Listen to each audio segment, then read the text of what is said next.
Hello everyone, English class में आपका स्वागत है। आज हम स्टडी करेंगे कंडीशनल सेंटेंसेस पार्ट 6। यदि आपने इससे पहले पार्ट 5 नहीं देखे हैं तो 5 पार्ट्स का लिंक आपको डिस्क्रिप्शन में मिल जाएगा, जाकर देख लीजिए ताकि पार्ट 6 आपको आसानी से समझ में आ जाए। कंडीशनल सेंटेंसेस को हिंदी में शर्त या संकेत सूचक वाक्य कहते हैं। आप इंग्लिश में कंडीशन इंडिकेटेड सेंटेंस और सपोजिशन इंडिकेटेड सेंटेंस भी कह सकते हैं। पहले हम सेंटेंस लेते हैं। क्या आप अंग्रेजी सीखना चाहते हैं तो इंग्लिश काउंसिल से पढ़ें। क्या आप अंग्रेजी सीखना चाहते हैं तो इंग्लिश काउंसिल से पढ़ें। दूसरा सेंटेंस है, क्या आप आजादी पाना चाहते हैं तो मुझे खून दो। इस तरह के सेंटेंसेस में क्या होता है, शर्त का बोध होता है, कंडीशन का बोध होता है। तो इस तरह के जो सेंटेंसेस होते हैं कंडीशन के ऊपर, शर्त के ऊपर डिपेंड करते हैं। ऐसे सेंटेंस यानी ये क्या आ रहा है स्टार्टिंग में तो आप समझ जाएंगे ये इंटेरोगेटिव है। तो इस तरह के जो इंटेरोगेटिव सेंटेंसेस हैं से शर्त यानी कंडीशन का बोध होता है। और तो प्रधान उपवाक्य, और जिस वाक्य में यानी ऐसे वाक्यों के दो पार्ट होते हैं, पार्ट 1 सीखना चाहते हैं यहां तक और पार्ट 2 तो इंग्लिश काउंसिल से पढ़ें। तो इस तरह के सेंटेंस में जो तो वाला पार्ट है, जो प्रधान उपवाक्य है जिसको हम प्रिंसिपल क्लोज बोलते हैं, उससे हमें क्या मिलता है, परिणाम का बोध होता है। किसका?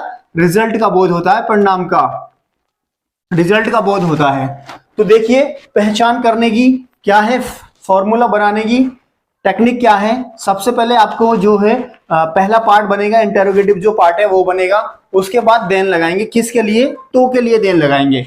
अब इस तरह के सेंटेंसेस में जैसे हमने पार्ट 4 में, पार्ट 2 में, 3 में पढ़ा है, तो वहां पे तो के लिए कुछ भी नहीं लगाते हैं, केवल और केवल कोमा लगाते हैं। लेकिन इस तरह के सेंटेंसेस में तो के लिए हम देन लगाएंगे। उसके बाद हमारा इंपेरेटिव सेंटेंस भी हो सकता है या फिर अदर सेंटेंस, कोई भी सिंपल सेंटेंस इसके बाद आ सकता है। तो पहले टेंस को हम बनाने की कोशिश करते हैं। क्या आप अंग्रेजी सीखना चाहते हैं तो सिंपल है, प्रेजेंट इंडेफिनिट का टेंस है। तो do you want to learn English, क्या आप इंग्लिश सीखना चाहते हैं तो इंग्लिश काउंसिल से पढ़ें। Then study from English Council, then study from English Council. I hope समझ में आएगा। दूसरा सेंटेंस समझने की कोशिश करते हैं। क्या आप आजादी पाना चाहते हैं, क्या फ्री होना चाहते हैं, लिबर्टी पाना चाहते हैं तो मुझे खून दो, तो मुझे खून दो। इट मीन्स मेरा भी सपोर्ट करो। तो do you want to get freedom, क्या आप आजादी पाना चाहते हैं, then give me blood.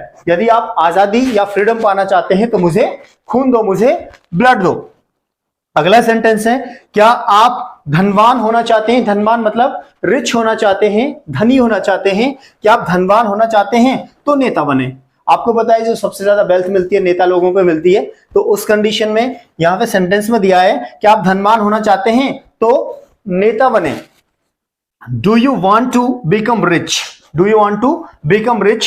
Then we are leader. We are मतलब we का मतलब यहां पे क्या है, होना यानी या बनना। तो नेता बने। यदि आप धनवान होना चाहते हैं, क्या आप धनवान होना चाहते हैं, Do you want to become rich? Then we are leader. तो नेता बने। अगला सेंटेंस है, क्या तुम अच्छी शादी करना चाहते हो। हर किसी की तमन्ना होती है अच्छी दुल्हन मिल जाए, अच्छी शादी करना चाहते हैं, अच्छा खासा पैसा मिल जाए, दहेज मिल जाए। तो उस कंडीशन में सेंटेंस है, क्या तुम अच्छी शादी करना चाहते हो तो सरकारी नौकरी लगा लो।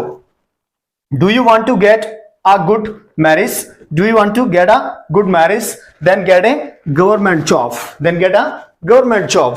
यदि तुम अच्छी शादी करना चाहते हो तो आपको क्या करना पड़ेगा, आपको जो कंडीशन है वो क्या है कि आपको सरकारी नौकरी लगानी पड़ेगी। तो do you want to get a good marriage, then get a good job. अगला सेंटेंस है, क्या आप मानसिक शांति चाहते हो तो ईमानदार बनिए। जैसे आप चाहते हैं भाई धन दौलत सब छोड़ छाड़ के मानसिक शांति होनी चाहिए, पीस होना चाहिए, ज्यादा कमाई में नहीं है, तो उस कंडीशन में बोला है क्या आप मानसिक शांति चाहते हो तो ईमानदार बनिए। Do you want mental peace मतलब मानसिक शांति, देन बी ऑनेस्ट, ईमानदार बनिए। Do you want mental peace, then be honest.